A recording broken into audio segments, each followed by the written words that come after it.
Hello everybody, welcome to another Rick's Picks. In this video, I'm taking two toys that both cost $100, and we're going to see whether which one is actually worth the $100, if any of them. Maybe that one might not be worth it, maybe that one might not be worth it.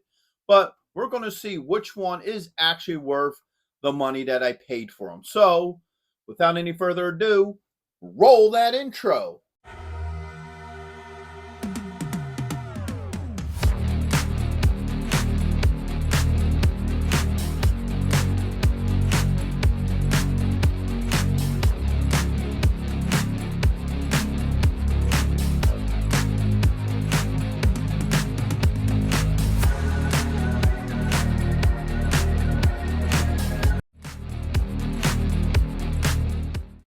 All right, so like I said in the intro, both of these vehicles I bought for about $100. They're both roughly about that price, give or take $1 or what have you.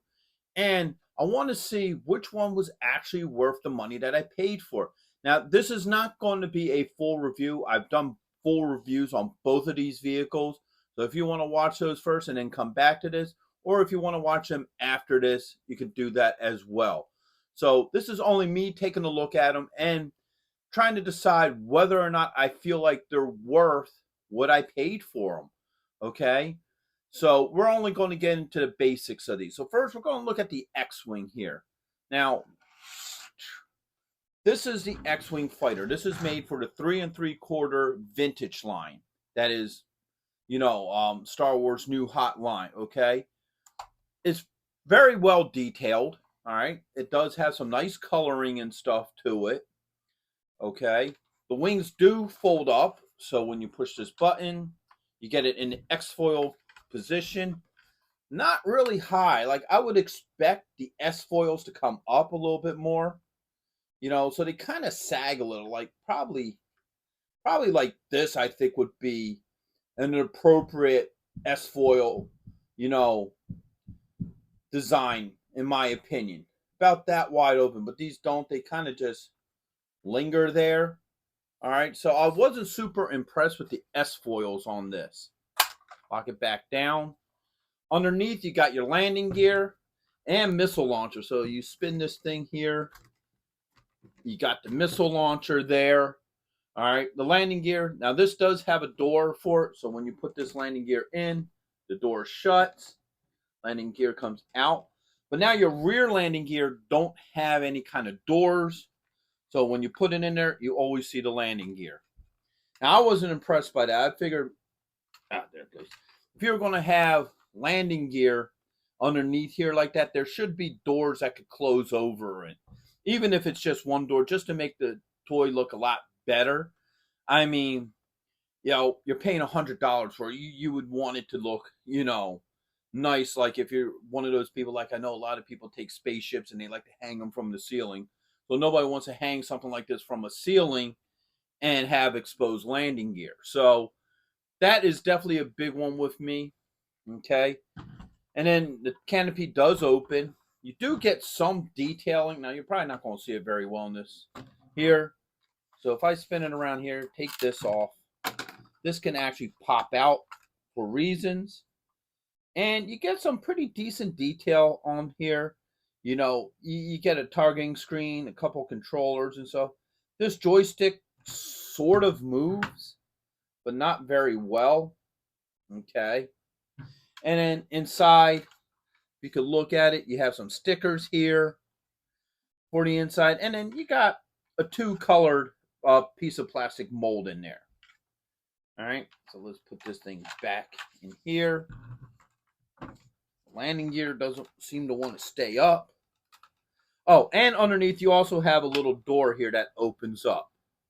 And that was from Empire Strikes Back when Luke was loading up to go save Han and Leia. He had a storage spot there. Now, this is capable of holding two figures. Luke Skywalker or a pilot and an R2 unit. This doesn't come with either. Okay, this definitely doesn't come with any kind of R2 unit or pilot. Okay, don't put the canopy back on.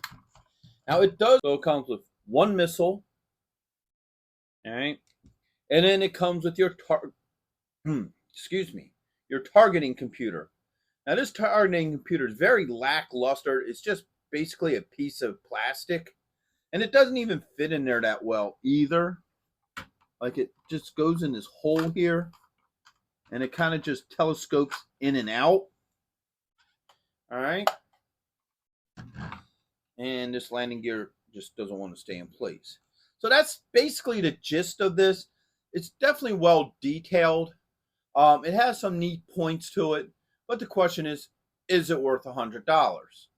Next, you got the A.W.E.Striker. First off, he comes with a 6-inch figure who doesn't want to stand. All right, so you got a 6-inch figure that comes with it. And then you have the vehicle itself. We're going to put him over here for a minute.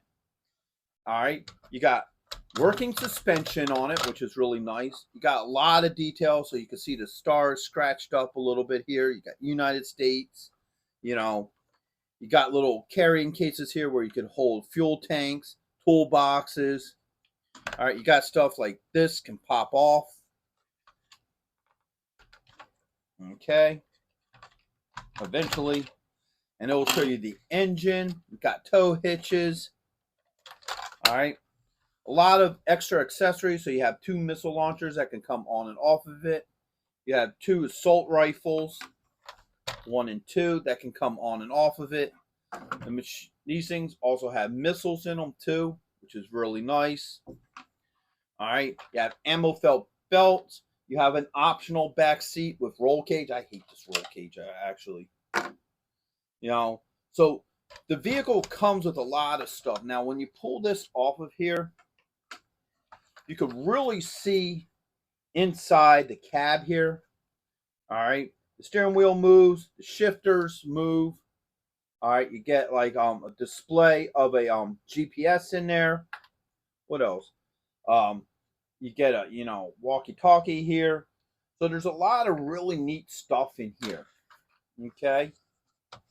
And as for the figure, he comes with his own slew of accessories. He comes with a couple different helmets. He comes with a few firearms and even a cup of coffee, which, I guess if you're on desert patrol, that's exactly what you need, is a cup of coffee. So get him in here.